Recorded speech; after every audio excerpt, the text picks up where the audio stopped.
La lettre de Paul aux Romains. C'est l'un des écrits les plus longs et les plus importants jamais rédigés par l'homme anciennement connu sous le nom de Saul de Tarse. C'était un rabbin juif issu de la communauté connue sous le nom de pharisien. Il était aussi fervent passionné, dévoué à la Torah de Moïse et aux traditions d'Israël qui voyait Jésus et ses disciples comme une menace. Du moins jusqu'à ce changement radical dû à sa rencontre avec le Jésus ressuscité qui lui a confié une mission d'apôtre, un genre de représentant officiel le mandatant vers les non-juifs, parfois appelés les gentils dans la Bible. C'est ainsi qu'il a commencé à utiliser son nom romain, Paul, alors qu'il sillonnait l'ancien empire romain en partageant la bonne nouvelle de Jésus, le roi ressuscité, et en rassemblant ses disciples au sein de ces nouvelles communautés appelées Églises. Et il arrivait que Paul écrive des lettres à ces nouvelles communautés pour Jésus afin de les encourager dans leur foi ou leur apporter des réponses. Le livre des Romains est donc l'une de ces lettres qu'il a écrites relativement tard dans sa carrière. On apprend par ailleurs dans le livre des Actes que l'église de Rome existait depuis un certain temps et qu'elle était composée de disciples de Jésus d'origine juive et non juive jusqu'au moment où l'empereur romain Claude a expulsé tous les juifs de Rome. Par la suite, environ 5 ans plus tard, tous ces juifs, y compris les disciples juifs de Jésus, furent autorisés à revenir. Mais à leur retour, ils ont découvert une église dont les coutumes et pratiques n'avaient rien à voir avec les habitudes juives, ce qui a généré des tensions au point de diviser l'église romaine du temps de Paul. Les gens étaient en désaccord sur les pratiques liées à la marche en Christ, et leurs disputes portaient notamment sur les questions de savoir si les chrétiens non-juifs devaient célébrer le sabbat, manger cachère ou se faire circoncire. Paul a donc écrit cette lettre pour régler tous ces sujets de division, car il voulait que cette église divisée s'unifie dans un but précis. Il espérait faire de l'église romaine une base pour étendre davantage sa mission vers l'Occident, et ce jusqu'en Espagne. Ce sont donc ces circonstances qui ont conduit Paul à rédiger son explication la plus complète de l'Évangile, sa proclamation de la bonne nouvelle de la vie, la mort et la résurrection de Jésus. Alors la lettre se structure en 4 phases principales qui se recoupent telle une étude aussi longue que fluide de l'Évangile. Selon Paul, l'Évangile révèle tout d'abord la justice de Dieu, pour ensuite créer une humanité nouvelle qui accomplit la promesse de Dieu faite à Israël. Et c'est cet évangile qui réussira à unifier l'Église. Dans cette vidéo, nous ne couvrirons que les parties allant des chapitres 1 à 4. Paul commence par se présenter comme un apôtre établi par Dieu pour répandre l'évangile de Jésus, le Messie ressuscité d'Israël, le Fils de Dieu et roi des nations.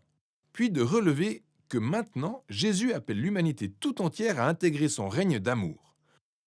Paul dit aussi que cette bonne nouvelle du roi Jésus est avant tout la puissance de Dieu pour sauver ceux qui croient en lui, en plus de révéler dans un second temps la justice de Dieu. En parlant de justice, c'est selon Paul un terme particulièrement vaste de l'Ancien Testament. Il décrit le caractère de Dieu qui rend toujours la justice. Il fait ce qui est droit et ce qui est bon, sans oublier qu'il est aussi fidèle et juste pour tenir ses promesses. Ensuite, Paul précise que l'histoire de Jésus est l'illustration de ces 2 facettes de Dieu, mais comment ? Eh bien, il commence par faire une longue redéfinition originale des chapitres 3 à 11 de Genèse et montre comment tout le monde des non-juifs, toutes les nations, se retrouvent prises au piège dans une spirale de péché et d'égoïsme. D'où le cœur et l'esprit de l'homme qui sont brisés selon ces termes.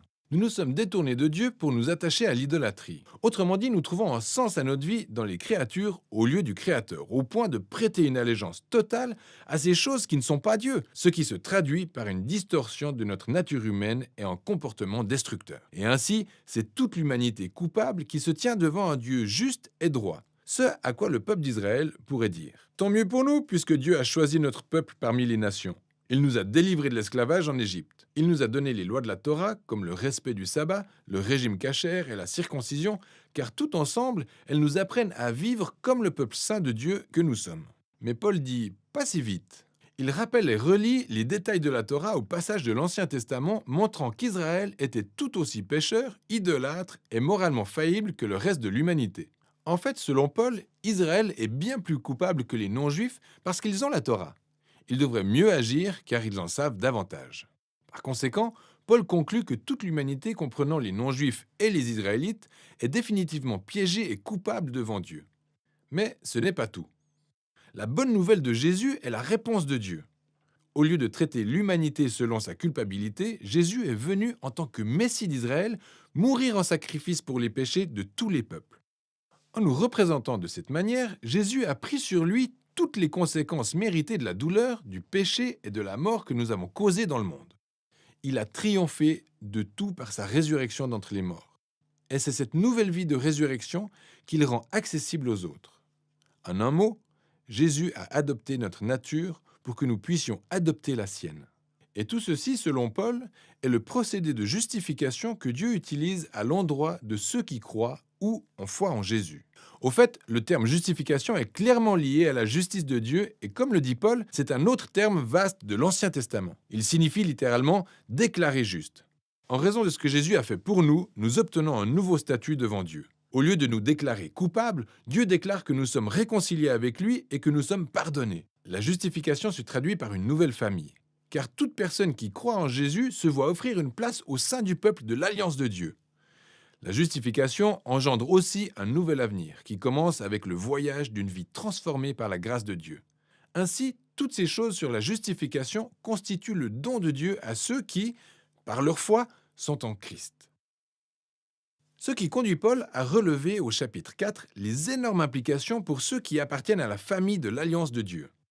Il revient sur l'histoire d'Abraham dans Genèse chapitre 15. Avant que les lois de la Torah ne soient données à Israël, Abraham avait été justifié ou déclaré juste devant Dieu. Mais comment ? Eh bien, Dieu a promis qu'Abraham deviendrait le père d'une très grande famille multiethnique qui recevrait la bénédiction divine. Mais lui et son épouse, Sarah, étaient très vieux et n'avaient pas réussi à avoir d'enfants. Néanmoins, Abraham avait une foi infaillible et croyait en la promesse de Dieu qu'il a alors déclarée juste.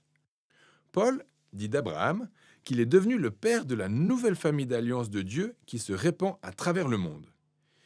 Elle est constituée de juifs et de non-juifs qui partagent le même type de foi et de confiance en celui qui a accompli la promesse de Dieu à Abraham, Jésus le Messie. Faisons donc une pause et résumons les idées principales de Paul énoncées dans les chapitres 1 à 4, car elles sont la base pour comprendre le reste de la lettre. L'humanité tout entière est définitivement prise au piège par le péché et a besoin d'être sauvée. Cependant, ce salut ne viendra pas de ceux qui essayent d'obéir aux lois de la Torah. C'est plutôt sa nature de justice qui a amené Dieu à sauver le monde au moyen de la mort et la résurrection de Jésus, de sorte à créer cette famille multiethnique d'Abraham unie par la foi, pour en faire son nouveau peuple d'alliance. Paul va donc continuer à montrer comment cette nouvelle famille fait partie de quelque chose de beaucoup plus grand, qui les conduira à mener un tout nouveau mode de vie commun. Mais le tout va émerger des principes clés mentionnés dans les chapitres 1 à 4 de la lettre de Paul aux Romains.